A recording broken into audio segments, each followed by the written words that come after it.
Lorsque les bombes nucléaires ont commencé à tomber, tout le monde a cherché à se mettre à l'abri, mais il n'y avait nulle part où se cacher. En un instant, la civilisation telle que nous la connaissions a été détruite. Toutes les informations sur notre identité et notre mode de vie ont disparu. Des enfants ont survécu dans les bunkers les plus profonds, mais aucun adulte n'est en vie. Toutes les informations sur l'humanité sont perdues. Il reste les contes, les mystères et les légendes, mais plus aucune donnée historique sur la vie avant cette dernière guerre mondiale. Nos descendants, des milliers d'années plus tard, ne pourront jamais savoir qui nous étions. L'histoire peut sembler un peu tirée par les cheveux, mais la réalité est que, pour autant que nous le sachions, cela s'est peut-être déjà produit. Sauf la partie sur le nucléaire. Rien ne prouve que des armes nucléaires humaines aient existé avant Oppenheimer. Mais le reste pourrait être vrai, car il y a tant de choses que nous ignorons sur l'histoire de l'humanité. Avant, nous en savions plus, jusqu'à l'incendie. Lorsque la bibliothèque d'Alexandrie, située dans l'actuelle Égypte, a brûlé, les historiens estiment qu'elle contenait plus d'un demi-million de documents provenant de Grèce, de Perse, d'Égypte, d'Inde et d'autres nations. L'ensemble le plus important d'informations sur le monde antique a été réduit en cendres ce jour-là. De nombreuses théories circulent sur l'origine de ce feu. Jules César, en personne, est sur le banc des accusés. Alors qu'il conduisait ses soldats en Égypte, une flotte ennemie lui a coupé la route à Alexandrie. Selon la légende, les navires romains, moins nombreux, ont mis le feu à tous les navires du port. L'incendie s'est ensuite propagé et a détruit une partie de la ville, dont la bibliothèque. Une autre théorie attribue l'incendie au calife Omar, l'un des conquérants musulmans de l'Égypte. La légende raconte que les rouleaux ont été brûlés pour chauffer les milliers de bains de la ville. Mais pourquoi un musulman brûlerait-il des textes juifs et chrétiens, puisqu'ils sont aussi les textes sacrés de l'islam? Le plus probable est qu'il ne s'agit pas d'un incendie spectaculaire dans le port ou d'une tentative de fabriquer du combustible, mais d'une série d'événements qui, au fil du temps, ont abouti à un incendie. Mais la question n'est pas de savoir qui l'a brûlé. La vraie question est, quelles connaissances avons-nous perdues dans cet incendie? Quelles connaissances les historiens et les philosophes avaient-ils que nous ne connaîtrons jamais? Ce sont des questions fondamentales pour lesquelles nous n'aurons peut-être jamais de réponse. Au-delà de la bibliothèque d'Alexandrie, qu'en est-il de toutes les informations qui n'ont jamais été écrites? La majeure partie de l'histoire de l'humanité s'est perdue au fil du temps. Par conséquent, de nombreuses personnes ont tiré leurs propres conclusions sur ce que nous étions. Mais avant d'en discuter, il y a des choses que nous devons savoir sur notre passé.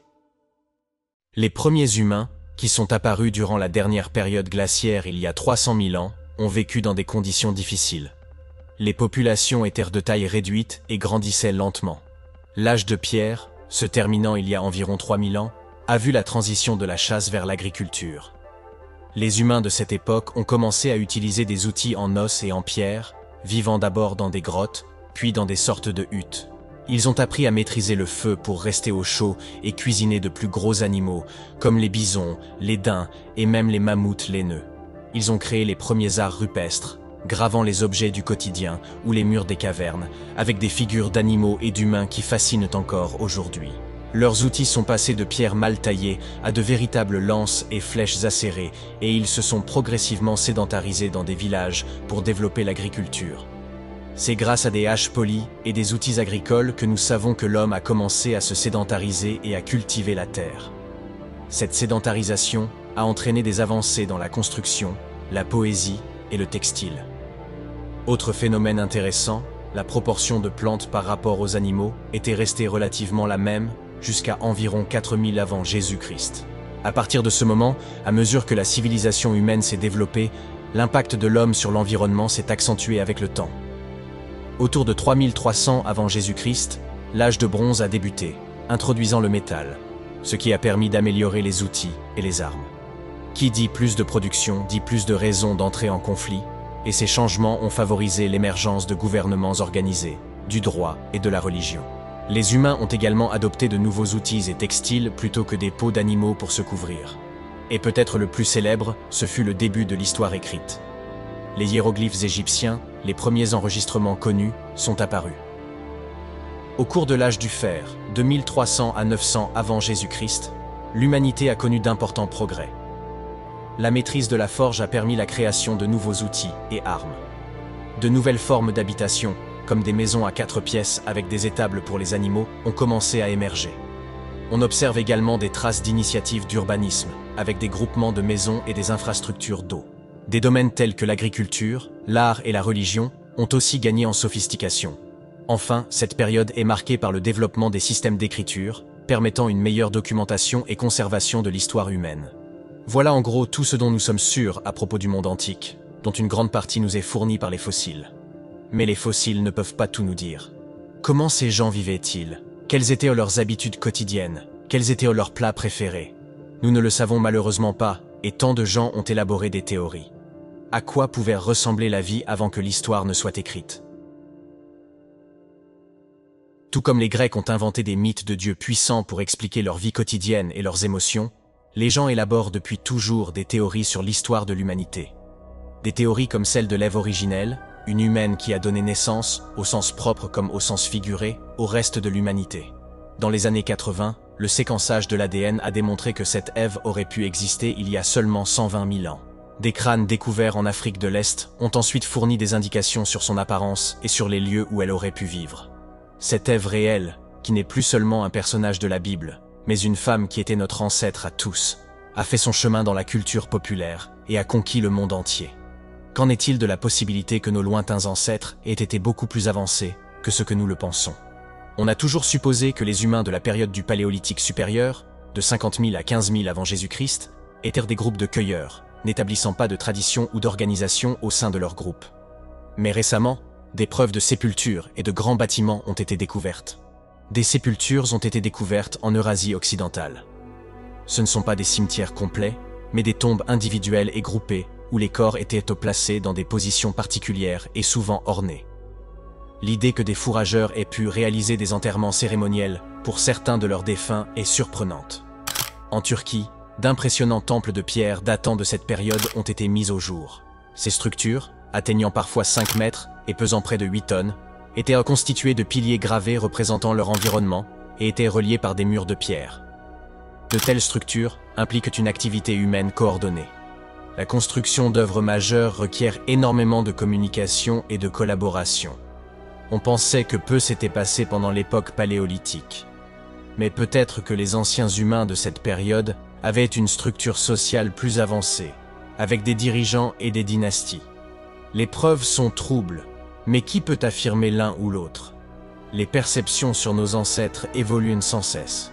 Par exemple, à la fin du 19e et au début du 20e siècle, les gens en Europe et en Amérique du Nord pensaient que les humains primitifs étaient moins conscients, presque sauvages. Aujourd'hui, cette idée est totalement réfutée. Cependant, le débat persiste sur leur capacité d'imagination et de réflexion. N'auraient-ils pas pu être nos égaux intellectuels avec leur propre structure sociale et rituelle? Il est presque impossible de le savoir, et les questions ne s'arrêtent pas à notre histoire. Qu'en est-il de l'histoire de notre planète? Qu'est-il arrivé avant nous dont nous n'avons plus de traces? Une civilisation avant celle dans laquelle nous vivons aurait-elle pu exister?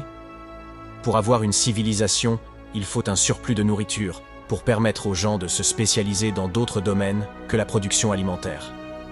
L'agriculture, donc, et une densité de population minimale spécifique, pour avoir assez d'individus pour faire fonctionner cette civilisation théorique. Y a-t-il un moyen de savoir si quelque chose de ce genre a existé? Des fossiles pourraient facilement passer à côté d'une civilisation industrielle qui n'aurait duré que 100 000 ans, ce qui, pour information, est 500 fois plus long que la durée de notre actuelle civilisation industrielle. Si une telle civilisation exploitait des énergies comme nous, elle aurait laissé des traces mondiales que les scientifiques peuvent rechercher. Peut-être y aurait-il des preuves naturelles, comme des restes de combustibles fossiles, ou non naturelles comme des restes d'un matériau équivalent à notre plastique. On a découvert un événement thermique maximum il y a environ 55,5 millions d'années, durant près de 100 000 ans.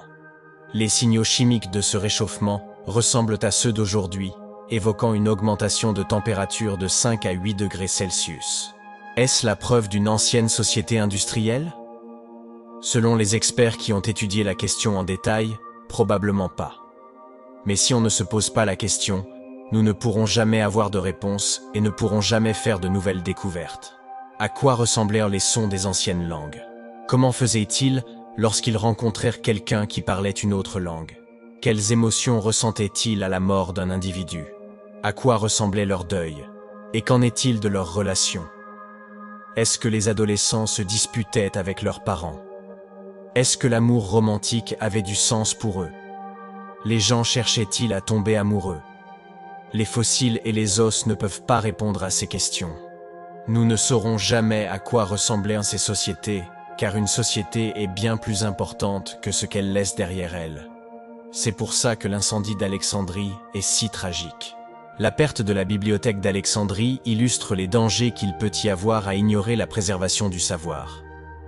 Depuis la Révolution française et ce jusqu'à la fin du XXe siècle, le terme « Alexandrie » a été utilisé pour parler de la destruction, la perte et l'abandon d'archives et de bibliothèques. Certes, ce ne sont que des livres qui ont brûlé à Alexandrie, mais le vrai crime est peut-être l'indifférence initiale à leur préservation. Les attaques envers la connaissance peuvent venir de la violence, mais également de l'inaction des institutions. Aujourd'hui, des extrémistes attaquent des bibliothèques, les fonds gouvernementaux pour la préservation des artefacts culturels ou des sites historiques sont réduits à néant et des entreprises technologiques dominent de plus en plus nos archives digitales avec très peu de régulation. Au final, ce seront nos expériences qui raconteront l'histoire du monde et de notre civilisation. Voulons-nous laisser quelques-uns décider quelles histoires survivent et quelles histoires sont brûlées? On en reparlera dans une prochaine vidéo en s'interrogeant sur l'emprise des géants de la technologie. Cliquez sur la vidéo pour voir la suite.